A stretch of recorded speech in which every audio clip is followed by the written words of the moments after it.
एका महिलेनं गुंगीचं औषध देऊन पुरुषावर अत्याचार केले, बलात्कार केला आणि नंतर त्याला खंडणीसाठी ब्लॅकमेल केलं. पुण्यातून ही बातमी ज्यावेळेस समोर आली त्यावेळेस सगळीकडे खळबळ उडाली.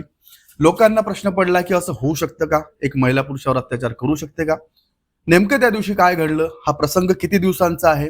नेमकं त्या पुरुषाला या महिलेनं आपल्या जाळ्यात कसं ओढलं? आजच्या या व्हिडिओतून पाहणार आहोत. नमस्कार, मी अभिषेक गावंडे आणि तुम्ही पाहताय लेट्स अप मराठी.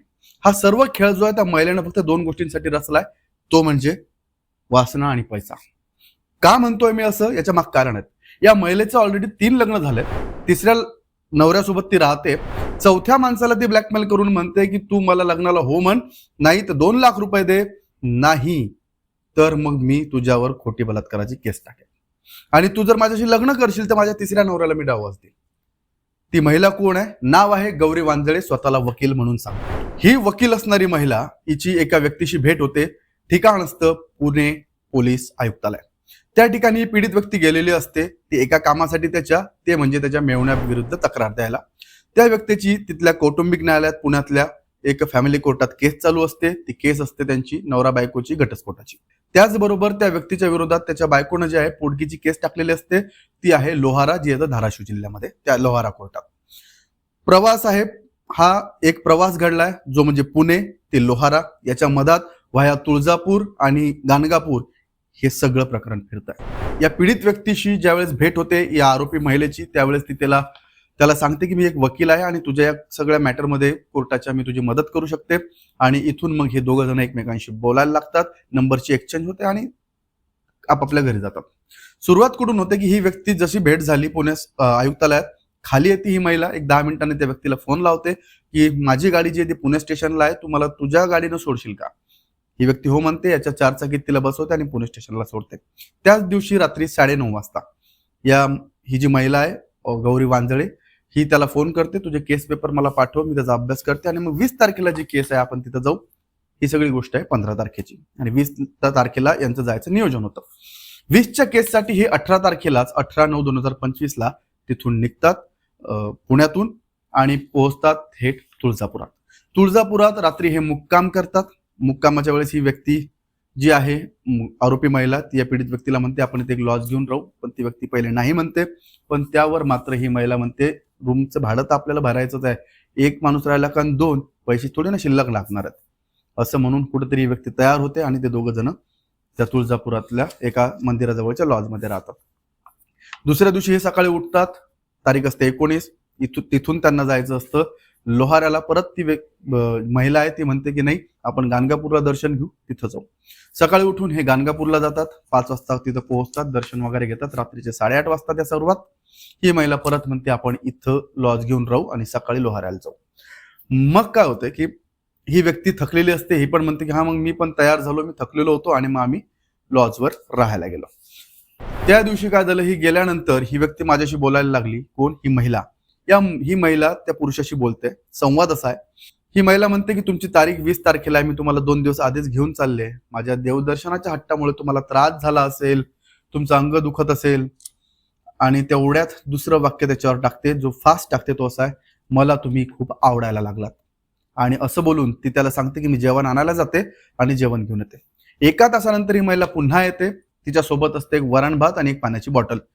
या व्यक्तीला ती जेवायला सांगते. जेवण झाल्या या व्यक्तीचं जे डोकं आहे ते फिरायला लागतं, जड पडतं, त्याला झोप आल्यासारखं होतं आणि तो जाऊन बेडवर झोपतो. तो सांगतो की मी एवढा गाढ झोपलो आणि डायरेक्ट मला सकाळी जाग ज्या वेळेस आली त्यावेळेस मी उठल्यानंतर माझं डोकं गरगरत होतं, मला काहीच सुचत नव्हतं.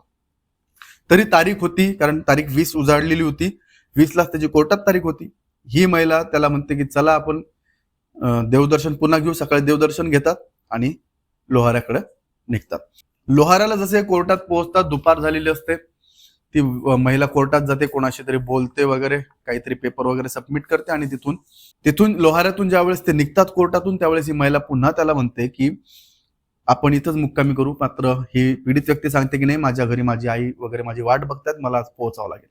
मग ठीक आहे, तिथून हे निघतात लोहाऱ्यातून आणि पुण्यात या व्यक्तीच्या पीडित व्यक्तीच्या घरी रात्री पोहोचतात. तिथंच ही महिला पण तिथंच राहते याच्या कुटुंबासोबत आणि सकाळी हा तिला सोडायला जातो. पण याच्या मदत काय होते, येताना यांच्या गाडीचा ऍक्सिडेंट होत असतो लोहाऱ्याहून पुण्याला येताना. ज्या दिवशी याला घरी सोडलं, पुण्यात आले, राहिले आणि सकाळी उठून त्या महिलेला त्याच्या घरी जेव्हा यानं सोडलं, 2-3 दिवसानंतर त्याचा फोन आला या महिलेचा त्या पीडित व्यक्तीला की माझी गाडी तू ठोकली, मी पैसे घेणार नाही तुझ्याकडून, फक्त एक काम कर, एक गॅरेज आहे कोथरूडला, तिथं ती गाडी लाव आणि ती दुरुस्त करून घे. हे जातात, ती गाडी लावतात आणि परत त्या व्यक्तीला घरी जायसाठी ही महिला त्याची स्कूटी देते. हा स्कूटी घेऊन घरी जातो. 2 दिवसानंतर पुन्हा या महिलेचा त्याला फोन येतो, तू माझी स्कूटी घेऊन गेलाय, मला दसऱ्याला त्याची पूजा करायची आहे, माझी गाडी आणून दे, तू आधीच माझ्या गाडीचं नुकसान केलं वगैरे वगैरे. त्याला एकदम जी ते आतापर्यंत वागत होती त्याच्या उलट वागणं आणि रूप बदलून बोलायला सुरू केलं. माझं नुकसान भरपाई दे, असं तसं. ही व्यक्ती म्हणे माझ्याकडे पैसे नाहीत, मग एक काम कर, तुझ्या मिलिटरीच्या कॅन्टीन मधून मला काही सामान घेऊन दे. मग तो तयार झाला, ठीक आहे, गाडीचं नुकसान केलं आपण या महिलेच्या, मग आपण जाऊ हिला काहीतरी घेऊन देऊ. या महिलेने तिथं तब्बल 15,000ची शॉपिंग केली मिलिटरी कॅन्टीन मधून. म्हणून म्हटलं पैशांचा मोह. आणि त्याच्यानंतर ज्यावेळेस गोष्टी पुढे गेल्या की समजा ती शॉपिंग झाली वगैरे, आणि नंतर ही महिला आता त्याला हळूहळू फोन करायला लागली, माझ्याशी लग्न कर, माझ्याशी लग्न कर. पुन्हा तेच तेच तेच. या व्यक्तीनं नाही सांगितलं मी ऑलरेडी माझ्या एका गोष्टींमध्ये फसलेलो आहे, मी तुमच्याशी नाही लग्न करू शकत. तेव्हा या महिलेने तिला सांगितलं माझे 2 लग्न झालेले आहेत ऑलरेडी, माझं 3रं लग्न जे आहे, तू माझ्याशी लग्न करशील तर मी या 3ऱ्या नवऱ्याला घटस्फोट दे.